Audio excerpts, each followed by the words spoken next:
கூவத்தூரில் இவர் வெற்றி பெற்றதே ஒரு சாதுரியம் என்கிறேன் நான். அருள்மொழி ஒப்புக்கொள்வார் என்று நம்புகிறேன். அரசியலில் ஜெயிக்கிறவனுக்கு தான் மரியாதை. சொன்னீங்க நல்லவனுக்கு என்ன வேலை, வல்லவனுக்கு தான் வேலை. இது அரசியலில் இதுதான் ரூல். இந்த கேமுக்கான ரூல் இதுதான். இதில் யார் வெற்றி பெறான்னா அவன் தான் சரித்திரத்தை எழுதுவான். ஸோ அப்படி மைனாரிட்டி கவர்மெண்ட் நடத்துகிறாரு. இது ஒரு பக்கம் வந்து பன்னீர்செல்வம் தர்மயுத்தம் நடத்திட்டு இருக்காரு. சசிகலா குடும்பத்தோட சப்போர்ட் இங்கே இருந்துகிட்ருக்கு. ஒரு ஸ்டேஜில் இவங்க வைக்கிற கோரிக்கையை தாங்கிக்க முடியல.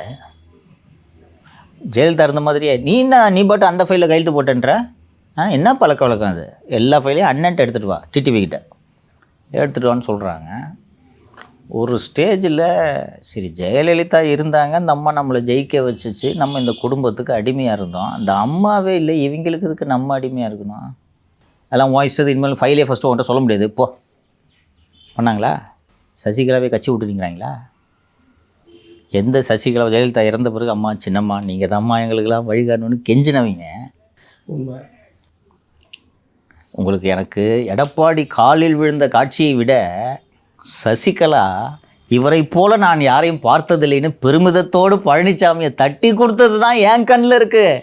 அப்போ எந்த அளவுக்கு சசிகலாவை நம்ப வச்சுருப்பாரு? போங்கப்பா எல்லாரும், யார் வேணாம்ப்பா, பழனிசாமி இருக்காருப்பா எனக்கு அப்படின்னு நம்ம நம்புச்சு இல்லை.